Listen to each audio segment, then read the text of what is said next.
오늘 이 자리가 38년 동안 긴 세월 고통과 절망 가운데 있던 그 병자가 예수를 만난 그 베데스다가 될 수 있도록 축복해 주시옵소서. 예수 그리스도의 이름으로 간절히 기도하옵나이다. 아멘. 하나님의 말씀은 요한복음 5장 1절에서 9절까지입니다. 신약성경 149쪽 요한복음 5장 1절에서 9절까지 우리 교독하시겠습니다. 그 후에 유대인의 명절이 되어 예수께서 예루살렘에 올라가시니라.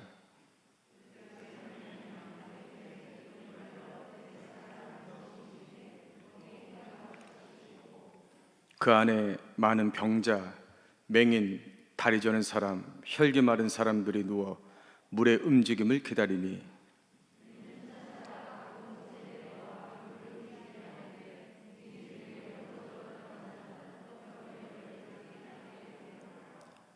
거기 38해 된 병자가 있더라.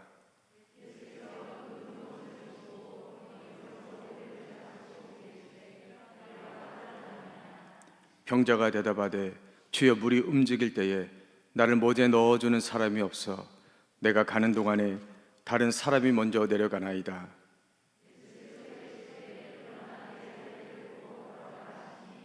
같이 읽겠습니다.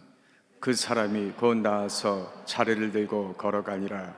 이날은 안식일이니. 아멘. 저희 자외 계신 분들 축복하겠습니다. 사랑하고 축복합니다.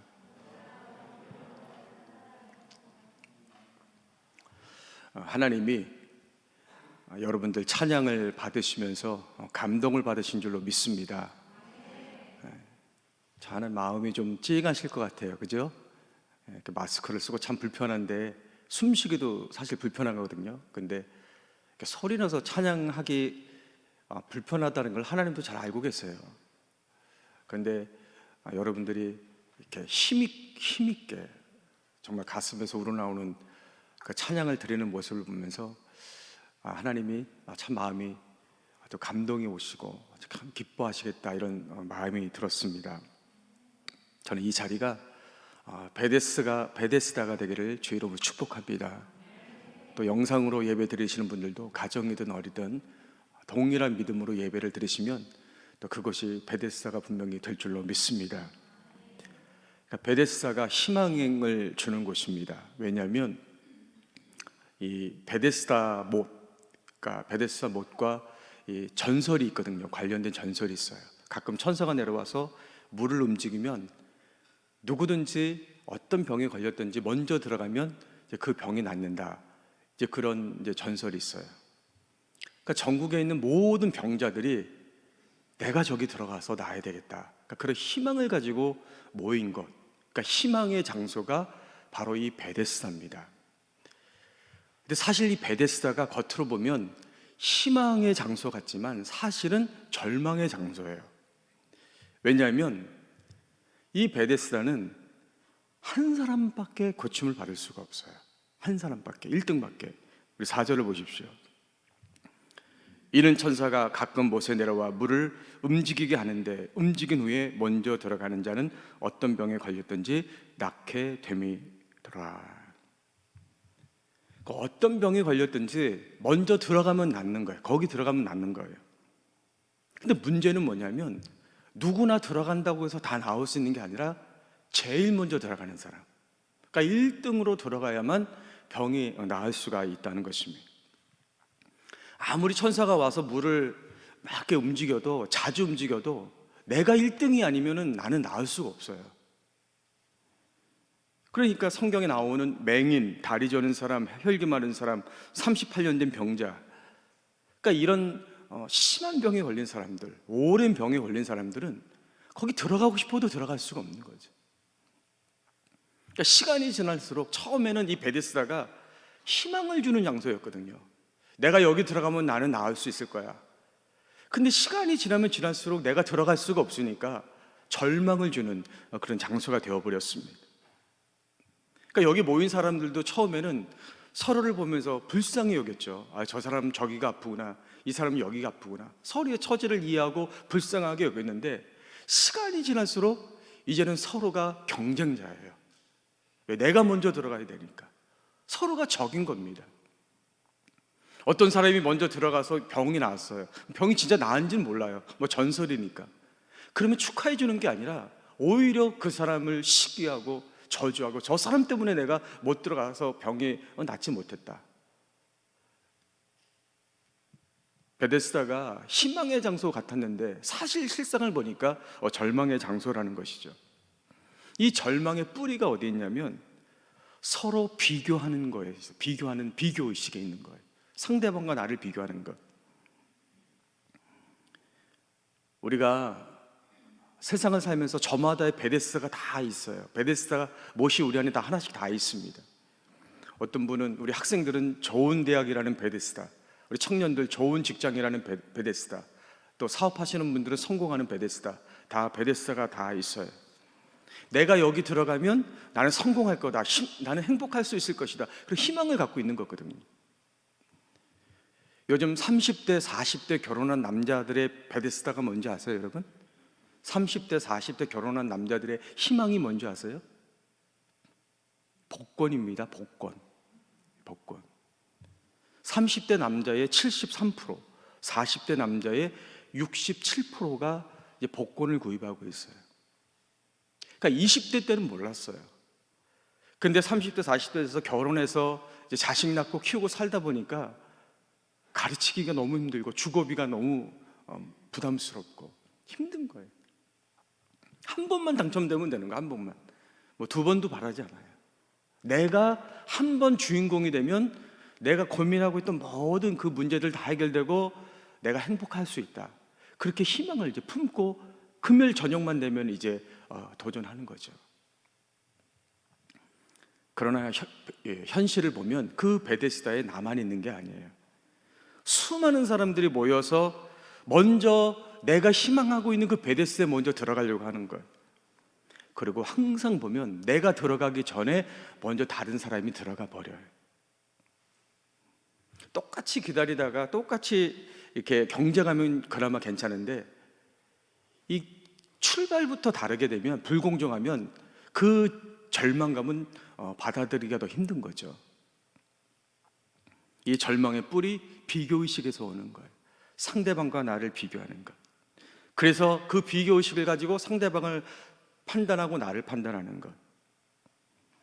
이 비교의식의 뿌리는 어디냐면 자기 자신의 정체성을 모르는 마귀의 불신앙에서부터 왔어요.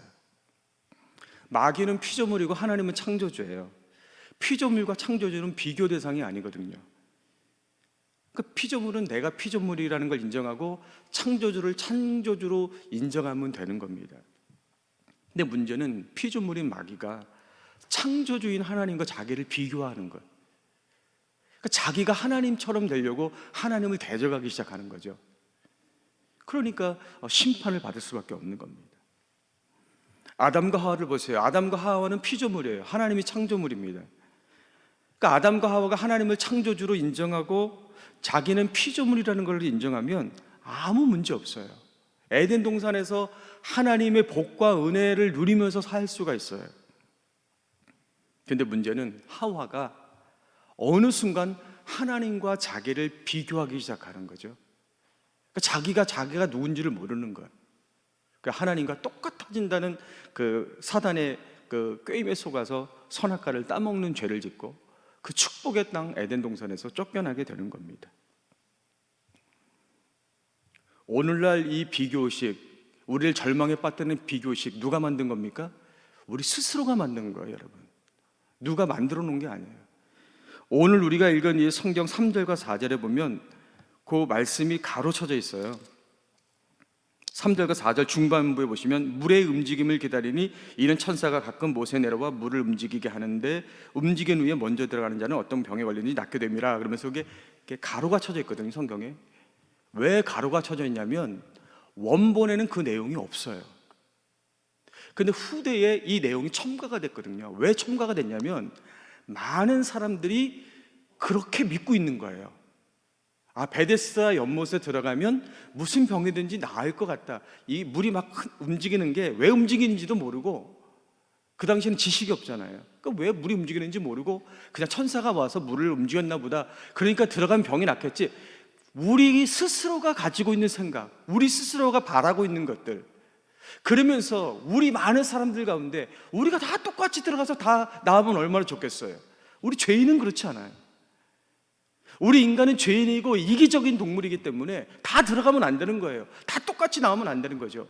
먼저 들어가는 사람, 너보다 내가 먼저 들어가서, 당신은 안 되지만 나는 들어가서 나아야 되는 거죠. 그러니까 그 내용이 첨가가 된 거죠. 우리가 만들어 놓은 거예요, 죄인이. 비교의식은 자기가 누군지를 잊어버리는 거예요. 그러니까 끊임없이 비교하는 거예요. 다른 사람하고 나하고. 직장 가서도 저 사람하고 나하고 누가 일을 잘하는가, 친척 간에도 비교하고, 자녀들을 놓고 다른 자녀하고 끊임없이 비교하잖아요. 그럼 행복할 수가 없는 거예요. 그 비교 속에는 항상 내가 하나님 앞에 어떤 존재인지를 모르고 상대방이 하나님 앞에 어떤 존재인지를 모르는 거죠. 그러니까 비교하다가 항상 둘 중에 하나죠. 내가 교만해지거나, 저 사람보다 낫다고 생각하면 교만해지거나, 저 사람보다 부족하다고 생각하면 절망에 빠지거나. 예전에 우리 교회에서 DTS 훈련이 있었어요. 그때 강사님이 오셔서 에피소드 하나를 말씀하셨는데, 어느 분 이제 집을 방문을 했는데 굉장히 잘 사시는 이제 분이에요. 그러니까 거실에 갔는데 거실이 얼마나 넓은지 그 거실 가운데 분수가 있는 거예요. 분수가. 야, 좋으시겠네요. 거실에 분수가. 야, 이분이 저는 별로 안 좋아요. 왜 그러세요? 제가 아는 어떤 분은 거실에 폭포가 있어요. 폭포. 나도 빨리 폭포를 만들어야 되는데 부럽다는 거예요. 부럽다는 거예요. 비교하면 내가 누군지 모르고 상대방이 누군지 몰라요. 다 비교 상대고 경쟁자가 되고 적이 되고, 상대방을 인정하지 않고 존중하지 않습니다. 내가 아무리 뛰어나도 세상에는 나보다 뛰어난 사람들이 훨씬 많아요. 그러면 나는 항상 그 앞에서 패배자가 되는 것이고 절망할 수밖에 없는 거고, 이거는 누가 시킨 게 아니라 우리 스스로가 그렇게 만들어 놓은 거예요. 여러분, 사람과 사람은 비교 대상이 아니에요. 비교는 물건 놓고 비교하는 거예요. 두 개 놓고. 하나님은 우리를 비교하지 않으신다는 걸 믿으시기 바랍니다. 나를 나 자체로 인정하시고 존중해 주십니다. 세상은 우리를 평가할 때 항상 비교 평가예요. 상대평가라고 하죠. 이 사람에 비해서 이 사람은 어떤가, 상대평가예요. 둘 중에 하나는 반드시 죽어야 돼요. 둘 중에 하나는 반드시 절망해야 돼요. 하나님은 절대평가입니다. 하나님은 당신의 규정을 만들어 놓으시고 그 규정을 가지고 우리를 평가하시는 거예요. 내가 아무리 잘난 것 같아도 그 기준에 미달하면 모두가 다 아무것도 아닌 거예요.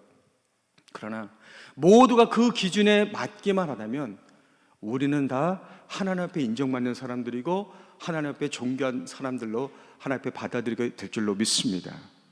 우리의 희망은 이거죠.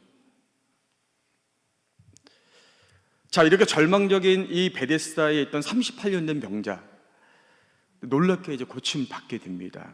어떻게 고침 받았습니까? 베데스다가 아니라 예수님이 고쳐주셨어요. 우리 8절 9절 보세요. 우리 같이 읽겠습니다. 시작. 예수께서 이르시되 일어나 네 자리를 들고 걸어가라 하시니 그 사람이 곧 나아서 자리를 들고 걸어가니라. 이날은 안식일이니. 38년 된 병자가 병 고치려고 베데스다에 왔는데 병을 고쳐준 건 베데스다가 아니고 예수님이에요. 자기가 예수님 찾은 것도 아니고 예수님이 찾아오셔서 자기를 고쳐주신 거예요. 예수님이 왜 고쳐주셨을까? 이 사람을, 이 병자를 왜 고쳐주셨을까요? 예수님만 고쳐주실 수 있으니까 고쳐주신 거예요, 여러분. 14절 보세요. 그 후에 예수께서 성전에서 그 사람을 만나 이르시되 보라, 네가 나았으니 더 심한 것이 생기지 않게 다시는 죄를 범하지 말라 하시니. 사람이 병에 걸리는 원인이 여러 가지가 있습니다. 환경이 오염돼서 병에 걸릴 수 있고, 또 건강관리 우리가 잘못해서 병에 걸릴 수 있고, 또 욥처럼 하나님의 연단 때문에 병에 걸릴 수도 있어요. 또 죄를 지어서 징계를 받아서 병에 걸릴 수도 있어요. 그러니까 38년 된 병자의 경우에는 죄를 지어서 병에 걸렸다는 거예요. 해결 방법은 하나예요. 그 죄를 용서받는 겁니다. 누가 죄를 용서해 줄 수 있어요, 세상에? 예수 그리스도밖에 없는 거죠. 그러니까 예수 그리스도께서 오셔서 그의 그의 죄를 용서해 주시고 죄가 용서됐기 때문에 그 병이 고침을 받게 된 것입니다. 그래서 다시는 죄를 짓지 마라. 그럼 지금처럼 또 너는 병들게 된다. 그렇게 경고하신 거예요. 예수님이 이 베데스다에서 이 병자를 고쳐주신 영적인 의미가 있어요. 이 베데스다는 원래 두 가지 용도로 만들어진 못입니다. 자연적인 게 아니라 사람이 만든 못이에요. 첫 번째 용도가 뭐냐면, 이제 북쪽에서 골짜기에서 물이 흘러내려오면 그것을 이제 가두어서 성전에 물을 공급하는 용도로 만들었어요. 두 번째로는 성전에서 제사를 드릴 때 어린 양을 잡아서 제사를 드리는데, 이 베데스다에서 그 양을 씻어가지고 어린 양을 깨끗이 씻어서 그 성전의 양문이라고 있어요. 양이 지나가는 문이 있거든요. 그 양문을 통해서 그 어린 양을 제물로 드리면 그걸 갖고 제사를 드렸다는 거죠. 그런데 이렇게 성전을 위해서 희생 제사를 위해서 만들어졌던 이 베데스다가 로마의 지배를 받으면서 용도가 변질되기 시작한 거예요.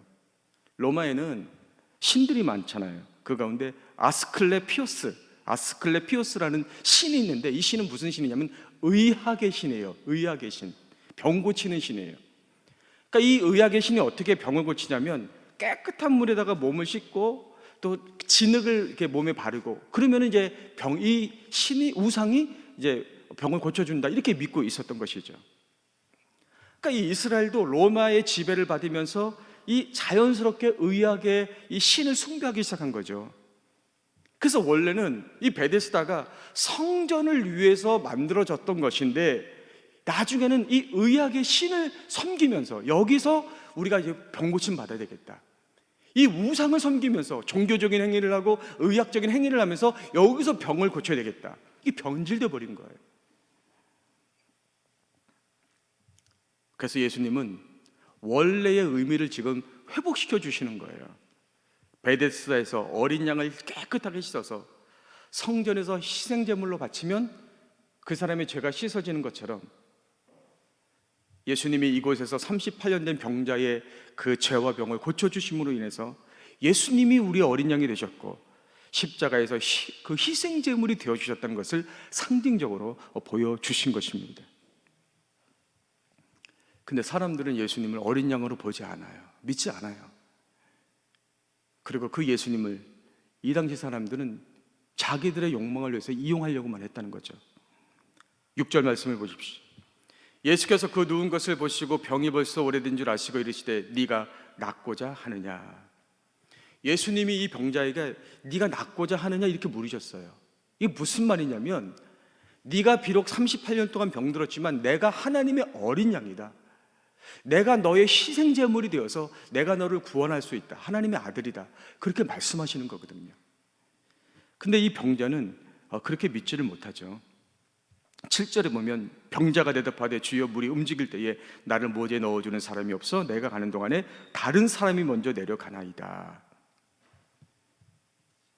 못에 물이 움직일 때 제가 1등으로 들어가면 날 수가 있는데 1등으로 못 들어가서 제가 낫지는 않는다는 거예요. 그러니까 예수님 나를 좀 도와주십시오. 내가 1등으로 들어가서 나올 수 있도록 제 도우미가 좀 돼주십시오, 이렇게 부탁을 하는 거예요. 38년 된 병자에게 예수님은 하나님의 어린 양, 하나님의 아들 그리스도가 아니고 그냥 자기를 어떻게든지 다른 사람들보다 그 경쟁에서 이기게 해서 그 병을 낫게 해주는 도우미 역할, 그 정도만 생각하고 있는 거예요. 그러니까 예수님이 이렇게 말씀하시죠. 8절 9절에 예수께서 이르시되 일어나 네 자리를 들고 걸어가라 하시니 그 사람이 곧 나아가서 자리를 들고 걸어가니라. 나는 네가 병이 나을 수 있도록 도와주는 사람이 아니라 내가 네 병을 직접 고친다는 거예요. 내가 너의 구원자 그 자체라는 것이죠. 그리고 그 병자를 고쳐주십니다. 예수님은 이 병자가 병을 고칠 수 있도록 도와주신 것이 아니고 직접 병을 고쳐주시는 은혜를 베풀어 주신 거예요. 여러분, 도와주시는 거하고 예수님이 직접 병을 고치시는 은혜를 베푼 건 차원이 다른 거예요. 도와주는 건 누구나 다 할 수 있어요. 저도 시간 있으면 제가 베데스다 가가지고 이 사람 도와줄 수 있어요. 그러나 제가 도와줘도 안 돼요. 그거는 누가 할 수 있는 일이 아니죠. 죄를 용서하고 은혜를 베푸는 것은 예수님만이 하실 수 있는 일이에요. 그래서 예수님이 내가 너를 도와줄게, 그게 아니라 네 자리를 들고 일어나서 가라. 그 자리에서 바로 고쳐주시는 은혜를 베풀어 주신 줄로 믿습니다. 여러분, 예수님을 내 인생의 도움 헬퍼라고 생각하지 마세요. 사도행전을 보면 시몬이라는 마술사가 그 제자들이 막 그 성령 세례 주는 걸 보면서 나도 성령 받게 해달라고. 왜 그러냐면은 나 성령 받아서 능력 좀 해서 돈을 많이 벌려고. 자기가 성령 받아서 변화되려고 성령을 받으려고 하는 게 아니라 그걸 이용해서 자기가 돈을 벌려고. 그렇기 때문에 그는 책망을 받을 수밖에 없는 것입니다. 여러분, 죄송한 표현이지만 예수님을 내 인생의 내 욕망을 이루는데 이용하려고 하지 마세요. 예수님은 우리가 이용할 수도 없는 분이고 우리에게 이용당하시는 분도 아니십니다. 예수님은 우리 인생을 단순히 돕고 안 돕고 하시는 분이 아니라 우리 인생의 전부가 되시는 분이에요. 그래서 지금 우리가 이 자리에 있는 것도 예수님이 은혜를 지속적으로 공급해 주고 계시기 때문인 줄로 믿습니다. 한순간이라도 우리가 만약에 예수님과 분리된다면 우리 인생은 거기서 스톱인 거예요. 거기까지가 우리 인생으로 끝나는 것입니다. 저는 오늘 이 밤에 여러분의 기도 제목이 얼마나 많겠어요. 그러나 그것들을 내려놓고 그 우선순위에 예수 그리스도 자체를 구하시기를 주의 이름으로 축복합니다. 내 바람이 있다면, 오늘 내가 하나님 앞에 기도하며 나갈 때 내 소망이 있다면 다른 것들도 많이 있지만 먼저 내가 예수님을 구하기를 원합니다. 정말 지금 내 심령 가운데 예수님이 충만한지, 어떤 다른 문제들보다 내가 정말 고민하고 있는 것은, 내 영적인 고민은 내가 정말 예수 안에 있는 것이고 예수님이 정말 내 안에 있는 것인지, 그렇지 않다면 우리는 38년 된 병자가 다를 거 아무것도 없을 거예요. 예수 그리스도 자체가 그를 고쳤어요. 오늘 이 밤에 예수 그리스도 그 자체를 구하시고 만나시기를 축복합니다. 마지막으로 예수님을 통해 구원받았다면 어떻게 될까요? 신앙의 본질로 돌아가라는 거예요.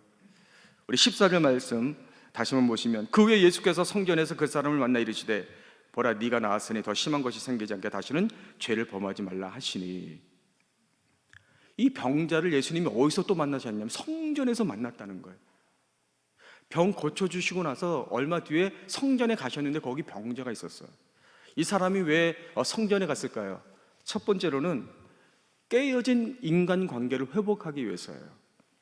모세 율법에 의하면 병에 걸린 사람은 대부분 가족이나 공동체에서 이게 다 떨어집니다. 같이 살 수가 없어요. 전염병에 걸리면 지금 코로나에 감염된 것처럼 다 격리 생활을 해야 되거든요. 그러다가 병이 나오면 제사장에게 가서 확인을 받아요. 제사장이 이 사람 다 나았다고 확인해 주면 그때 집에 가서 가족들과 다시 생활할 수 있고 직장 갈 수 있고 공동체 생활 같이 할 수 있는 거예요. 그러니까 이 사람은 다시 깨어졌던 그 사람들과의 모든 관계가 다시 회복된 거예요. 두 번째로 하나님과의 관계가 회복된 겁니다. 병자는 사람들과 관계가 깨진 것도 힘들지만 더 힘든 건 하나님과의 관계가 깨지는 거예요. 병자들은 부정한 사람들이기 때문에 성전에 갈 수가 없어요.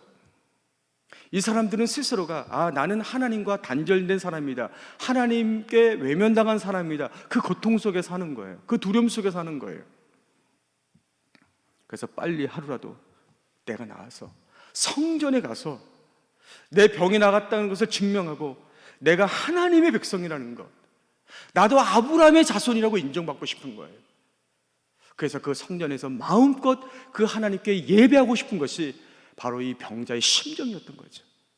그러니까 예수님이 고쳐주시니까 그 성전에 달려가서 그곳에 지금 있는 것입니다. 그러니까 이 38년 된 병자에게 있어서 진정한 희망의 장소는 베데스다 같았지만 사실은 베데스가 아니고 바로 하나님과 관계를 회복할 수 있고 사람과의 관계를 회복할 수 있는 성전이었던 거예요. 여러분, 성경의 본질은 관계에서 시작해서 관계로 마무리를 짓습니다.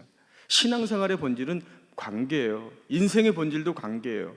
천국의 본질도 관계에서 마무리가 됩니다. 하나님이 우리 만드신 것도 우리와 관계를 맺으시는 거죠. 우리에게 복 주시고 우리를 통해서 영광 받으시는 거예요. 우리가 죄를 지어서 관계가 깨졌는데 예수님 보내주셔서 우리를 용서해 주신 것도 그 관계를 다시 회복시키시겠다는 거예요.